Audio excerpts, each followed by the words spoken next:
Assalamualaikum warahmatullahi wabarakatuh, Ibu. Waalaikumsalam warahmatullahi wabarakatuh. Apakah benar ini dengan Nyonya Ika? Ya, betul. Perkenalkan, Ibu, nama saya Linda Nur Ajijah, mahasiswa Stikes Kota Sukabumi yang sedang praktik di wilayah kerja Puskesmas Kalapanunggal. Apakah keadaan Ibu hari ini sehat? Alhamdulillah baik. Alhamdulillah sehat ya, Bu. Mengambil dari data Puskesmas bahwa di keluarga Ibu, terutama Mama Uci, sedang menderita penyakit DBD. Apakah benar, Ibu? Ya, betul. Benar ya, Bu. Oleh karena itu, saya datang ke sini akan melakukan tindakan penyuluhan atau menyampaikan informasi mengenai penyakit menular demam berdarah. Waktunya kurang lebih 30 menit ya, Bu. Tempatnya mungkin di sini saja ya, Bu. Ya, silakan. Ya, baik. Apakah Ibu bersedia? Ya, bersedia. Baik, jika Ibu bersedia, kita mulai saja ya, Bu, penyuluhannya. Ya, silakan. Bu, di dalam penkes atau penyuluhan kesehatan kali ini, saya menggunakan media laptop, Ibu, dan juga saya membawa lembar balik. Di dalam lembar balik ini terdapat poin-poin yang nantinya akan saya jelaskan. Ibu bisa membacanya.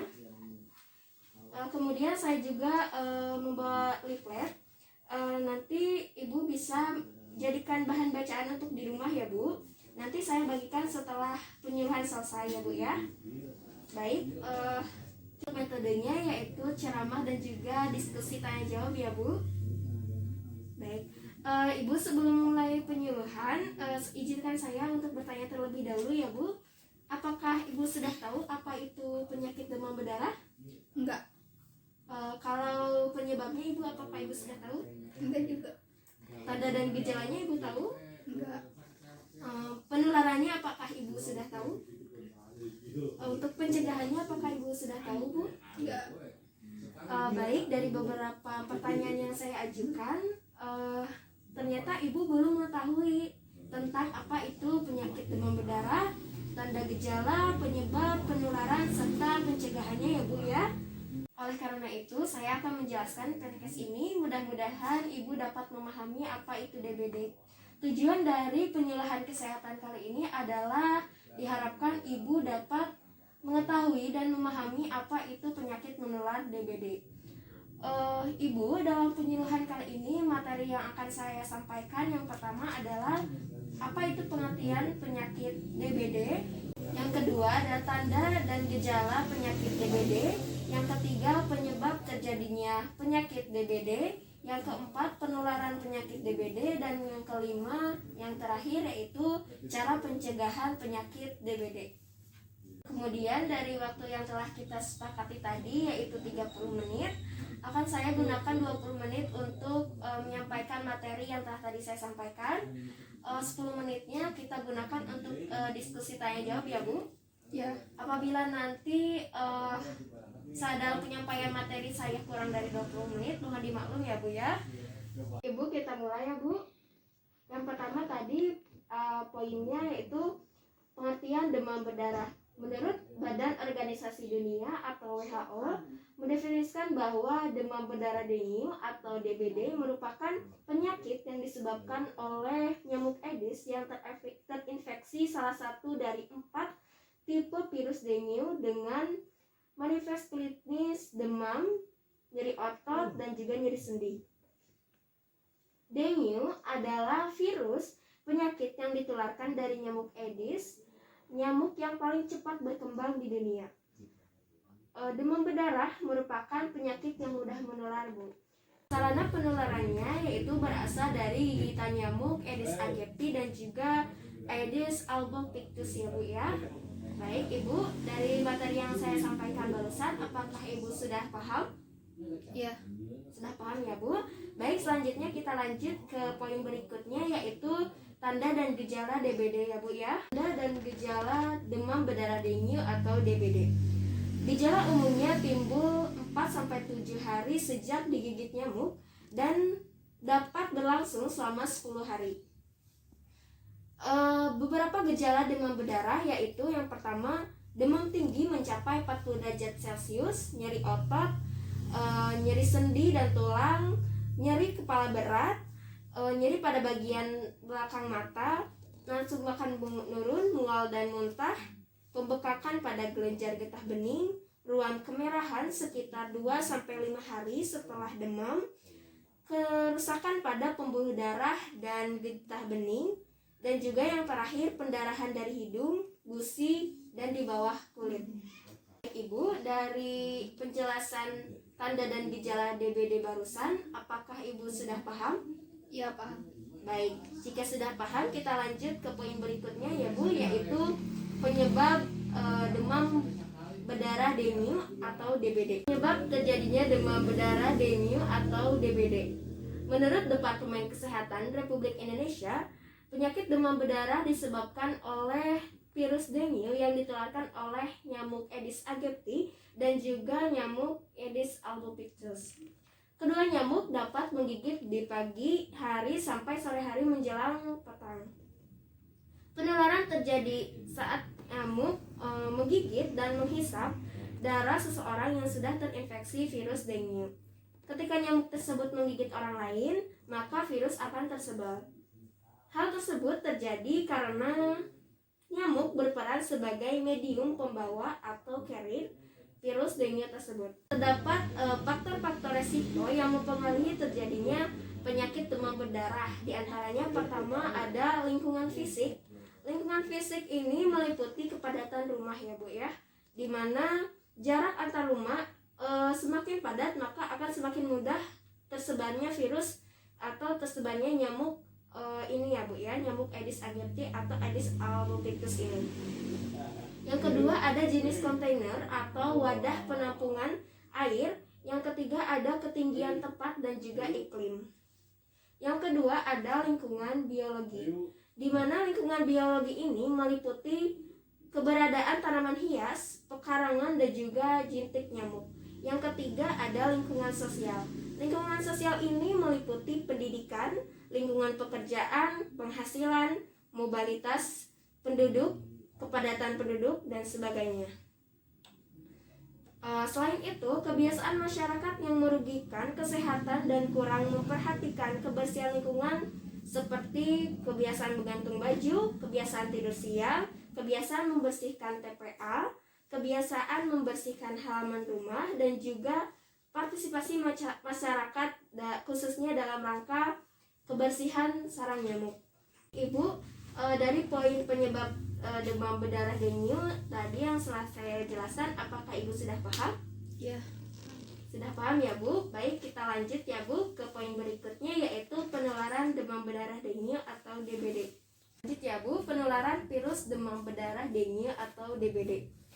Virus demam berdarah dengue atau DBD ini tidak ditularkan melalui kontak manusia dengan manusia, tetapi virus ini ditularkan ke manusia melalui gigitan nyamuk betina, yaitu nyamuk Aedes aegypti yang terinfeksi.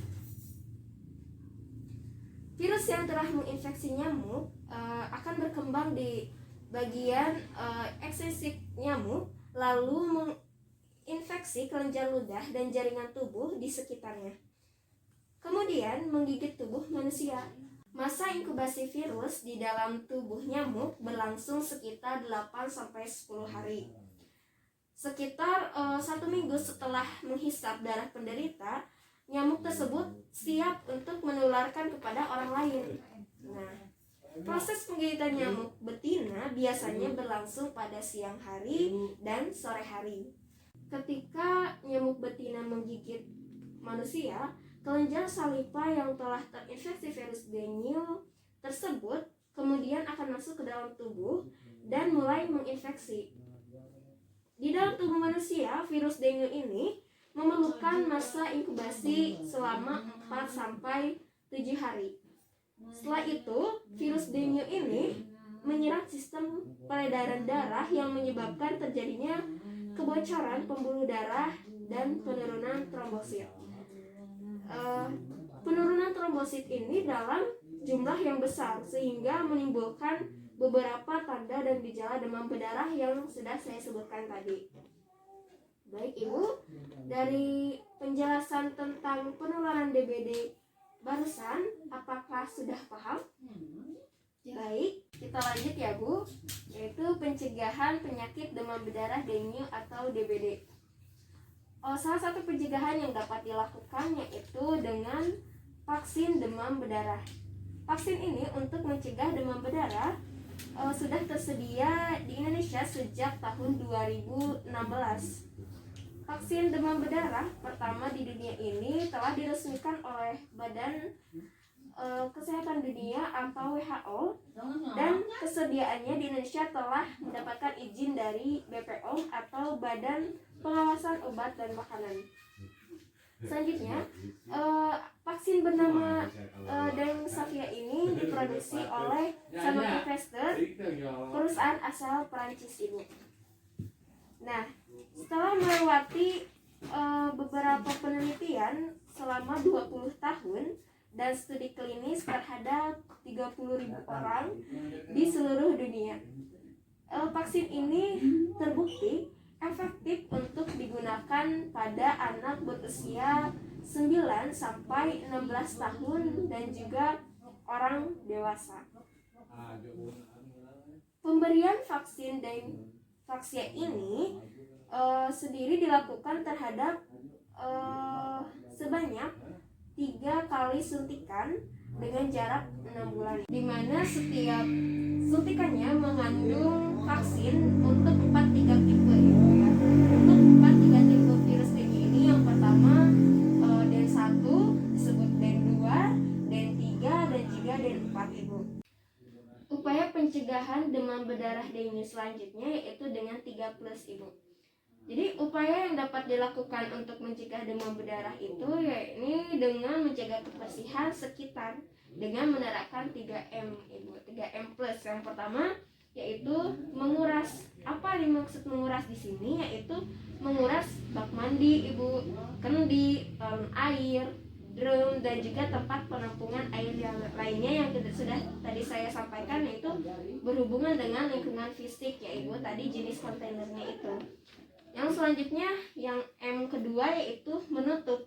Maksud menutup di sini adalah menutup seluruh tempat penampungan air agar tidak meminimalisir adanya nyamuk, Ibu, jentik nyamuk. Yang ketiga, M ketiga itu mengubur barang-barang yang tidak lagi terpakai. Itu maksud dari M yang ketiga, Ibu. Upaya yang ketiga untuk pencegahan DBD yaitu memberantas sarang nyamuk yang dilakukan dalam 2 kali pengasapan insektisida atau fogging dengan jarak 1 minggu. Apakah di sini sudah melakukan fogging atau pengasapan ini, Ibu? Ya udah. Sudah ya, Ibu. Selanjutnya saya akan jelaskan upaya yang keempat yaitu melakukan daur ulang barang yang berpotensi menjadi tempat perkembangbiakan nyamuk Aedes aegypti, seperti dari plastik yang sudah tidak terpakai itu bisa didaur ulang ya, Ibu ya. Selanjutnya upaya yang kelima yaitu mengatur cahaya yang cukup di dalam rumah. Jadi di dalam rumah itu jangan dibiarkan gelap-gelapan ya, Ibu ya. Biarkan terang ya, Bu. Mengatur cahayanya agar cukup. Upaya berikutnya yaitu memasang kawat anti nyamuk di ventilasi rumah. Apabila Ibu punya ventilasi rumah di rumah yang agak besar, itu Ibu bisa memasang kawat yang lebih rapat ya, Ibu ya. Selanjutnya ada upaya yang ketujuh yaitu menggunakan kelambu saat tidur. Apakah Ibu tahu kelambu itu apa? Ya, tahu. Ya, seperti jaring-jaring ya, Ibu ya. Itu bisa digunakan saat tidur, Ibu. Kalau siang hari bisa Ibu lepas dulu. Ibu, untuk upaya selanjutnya yang ke-8 yaitu menanam tumbuhan pengusir nyamuk. Ibu bisa menanam tumbuh-tumbuhan atau tanaman hias yang dapat ampuh mengusir nyamuk, Ibu. Yang ke-9, upaya ke-9 yaitu menghentikan kebiasaan bergantung baju atau pakaian, Ibu. Biasanya kan kita sehari-hari kebiasaan kita yaitu untuk menggantung baju di belakang pintu ya, Bu. Ibu jangan biasakan hal itu ya, Bu ya. Mari kita biasakan untuk tidak menggantung baju. Selanjutnya yang ke-10 yaitu upaya menghindari wilayah daerah yang rentan terkena infeksi. Jadi lebih baik Ibu menghindari tempat-tempat yang rawan terkena infeksi dan berada di wilayah yang aman, yang safety ya, Ibu. Selanjutnya yang ke-11 yaitu menggunakan pakaian yang longgar. Jangan menggunakan pakaian yang ketat ibu, itu kan memicu terjadinya penularan. Upaya selanjutnya yang terakhir yaitu yang ke-12, menggunakan krim anti nyamuk yang mengandung N-detyl metatoluamid atau DEET, tetapi jangan menggunakan DEET yang jangan digunakan pada anak di bawah umur 2 tahun ya ibu. Hanya bisa digunakan untuk anak di atas 2 tahun. Ibu bisa membeli lotion anti nyamuk ini di warung-warung, biasanya sudah ada ya bu. Gunanya ini untuk mencegah penyakit demam berdarah timbul ya bu, atau gigitan dari nyamuk tersebut. Baik ibu, dari materi pencegahan penyakit demam berdarah ini yang telah saya sampaikan barusan, apakah ibu sudah mengerti? Iya. Baik ibu, itulah tadi materi penyuluhan kesehatan yang saya jelaskan tadi kurang lebih lebih awal dari kontrak waktu ya ibu. Tadi saya sudah menjelaskan pengertian, penyebab, tanda gejala, penularan, dan pencegahan penyakit demam berdarah dengue atau DBD. Sekarang kita masuk ke sesi tanya jawab ya ibu. Baik, saya akan memberikan kesempatan kepada ibu untuk bertanya. Silahkan, apakah masih ada yang kurang paham bu mengenai materi yang telah saya sampaikan tadi? Sudah paham ibu, terima kasih. Baik, apabila ibu sudah paham dan juga sudah mengerti dengan baik, sebagai bahan evaluasi saya akan bertanya kepada ibu. Coba ibu ulangi yang tadi saya sampaikan dari pengertian demam berdarah dengue atau DBD. Penyakit yang disebabkan oleh nyamuk Aedes yang terinfeksi salah satu dari 4 virus dengue. Wah, benar sekali ibu. Berarti benar ya, ibu sudah paham apa yang tadi saya jelaskan mengenai pengertian demam berdarah dengue. Selanjutnya saya mau nanya lagi nih bu tentang tanda dan gejala demam berdarah dengue. Coba ibu sebutkan 3 dari tanda dan gejala demam berdarah yang sudah saya sebutkan tadi. Apa saja ibu? Yang pertama, demam mencapai 40 derajat Celcius. Yang kedua, sakit kepala berat. Iya. Yang ketiga, nyeri sendi, persendian. Yang keempat, sakit otot. Wah ibu, benar sekali ibu, malah dilebihin ya bu ya. 1, berarti ibu sudah paham ya bu ya mengenai tanda dan gejala demam berdarah. Selanjutnya saya mau tanya lagi nih bu tentang apa sih yang menjadi penyebab demam berdarah dengue atau DBD ini? Yang pertama, digigit nyamuk Aedes yang sudah terinfeksi virus dengue. Yang kedua, nyamuk menggigit pada rentang waktu pagi dan sore. Iya ibu, betul sekali ibu. Ibu sudah menyimak dengan baik ya bu. Berarti ibu juga sudah paham apa itu penyebab dari demam berdarah dengue. Baik ibu, saya mau tanya lagi nih bu tentang penularan dari demam berdarah dengue. Coba ibu jelaskan bagaimana sih penularan dari demam berdarah dengue ini? Virus DBD tidak ditularkan manusia ke manusia, akan tetapi virus DBD ditularkan ke manusia melalui gigitan nyamuk betina yang terinfeksi, terutama Aedes aegypti. Iya ibu, benar sekali. Berarti ibu menyimak dengan baik ya bu apa itu atau bagaimana dari penularan penyakit demam berdarah dengue atau DBD ini. Baik ibu, kita ke pertanyaan terakhir yaitu bagaimana sih pencegahan dari penyakit demam berdarah atau DBD ini? Ibu bisa menyebutkan 5 dari yang sudah saya sebutkan tadi ibu. Silakan ibu jawab. Yang pertama, vaksin DBD. Yang kedua, pencegahan dengan 3M. Yang pertama, menguras, mengubur, dan menutup. Yang ketiga, daur ulang. Yang keempat, mengatur cahaya yang cukup di rumah. Kelima adalah fogging. Iya Ibu, benar sekali. Berarti Ibu sudah paham ya Bu bagaimana cara pencegahan dari demam berdarah ini. Mudah-mudahan Ibu dapat melakukannya Ibu ya untuk menghindari dari virus demam berdarah. Baik Ibu, karena waktunya sudah pas ya 30 menit, maka acara penyuluhan ini saya cukupkan saja. Ini tadi saya sudah bilang bahwa saya akan membagikan leaflet. Ini leafletnya saya berikan untuk bahan bacaan Ibu di rumah. Mungkin besok saya akan kesini lagi, boleh Ibu? Ya, silahkan. Jika boleh, besok saya akan kesini lagi mau mendemonstrasikan bagaimana pencegahan dari DBD. Tadi kan saya menjelaskan bagaimana cara pencegahan DBD dengan 3M+. Maka besok saya akan mempraktikkan bagaimana sih cara pencegahan DBD dengan 3M+ ini. Nah, harapannya agar ibu dan keluarga bisa terhindar dari penyakit DBD. Apakah ibu bersedia? Ya. Baik Ibu, jika Ibu bersedia, kira-kira jam berapa ya Bu? Saya harus datang lagi ke rumah Ibu. Jam 10. Baik, jam 10 ya Bu. Apakah tempatnya di sini juga Bu? Ya. Baik Ibu, saya tegaskan lagi ya Bu bahwa besok saya akan datang lagi ke sini pada jam 10. Tempatnya di sini lagi Ibu. Dan kita akan mendemonstrasikan cara pencegahan dari DBD dengan menggunakan 3M+ tadi ya Bu.